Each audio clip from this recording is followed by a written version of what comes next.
ఆ పిండి వంటల మూట చూశారు. ఈ కాష్టానికి పిండి వంటలా అని మళ్ళీ ఆ పిండి వంటల మూట తీసి ఒక్కసారి విసిరేశారు ఆ కొలనులోకి.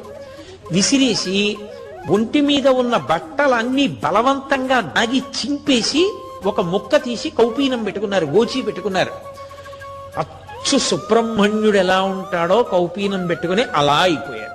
అన్నీ అయ్యాయి. స్నానం ఇది, స్నానం చేయలేదు, ఆలయంలోకి వెళ్ళిపోతున్నారు.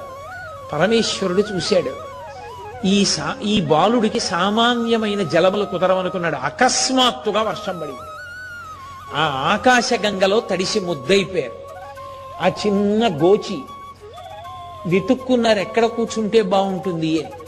వేగాళ్ల మంటపం కనపడింది. ఆ 1000 కాళ్ల మంటపంలోకి వెళ్ళి బాగా చీకటిగా ఉండి ఎత్తుపల్లాలుగా ఉన్నాయి పలకలు. అక్కడికి వెళ్ళి పద్మాసనం వేసుకుని కూర్చున్నారు.